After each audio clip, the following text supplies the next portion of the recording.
King emerged as the leader, so to speak, because he was willing to go to jail and to suffer as he did personally. That was his contribution. If we're going to break down segregation, we have to break it down personally, individually, which was different from the legal struggle. The legal struggle got him support, of course, when Bob Carter took Rosa Parks' case. That ended segregation in transportation. But King had, and Abernathy, as they said, had been in 100 jails. And that is why he today is celebrated as the great civil rights leader. This is his birthday, January 21st, we're celebrating it in the year 2002. And that's because he emerged as a leader willing to risk his life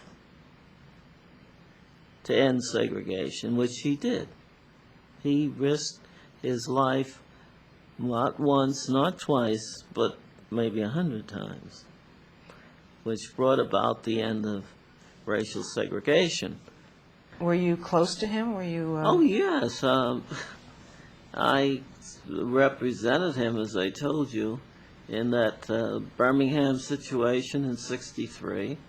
The children were expelled from school. That was something which really distressed him, because he realized that if the children were expelled from school a week before graduation, that the black parents who were supporting him would not view that as funny, you know. So he was very grateful to us when we were able to stop the Board of Education in Birmingham from doing that. And we did that by appearing before Judge Tuttle of the Fifth Circuit at 7 o'clock at night to get an injunction against that. And we got back the same night to Birmingham. We left our opponents arguing with Judge Tuttle and went back to get the last plane back to Birmingham. And that saved King's movement, I think, at that point, because black parents were with him, but they sure didn't want their children out of school and not graduating. Tell me about, just give me a sense of him as a person, as a man, as your friend. Well, of course, he was always very reserved in his conduct, and very pensive at times, and of course very eloquent whenever he spoke.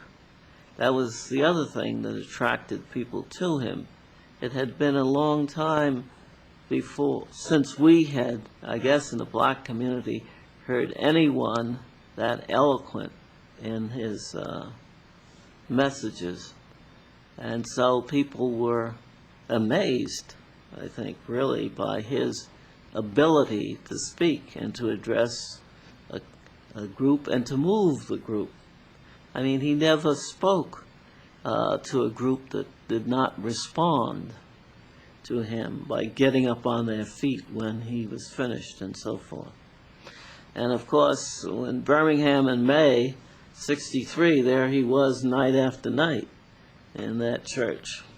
And that's is another time that I remember feeling that, oh boy, this is all over. Because every night that church was filled. If you didn't get there by 6 o'clock, you weren't going to get a seat. You were going to be standing. And the people would be there until 11 o'clock at night when he got through speaking. They were there determined to hear him night after night after night. How did you feel when King got assassinated?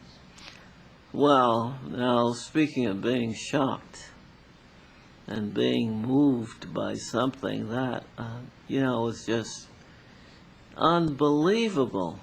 I knew his life was at risk all the time. But speaking of something happening, when it happened, that was it, I think.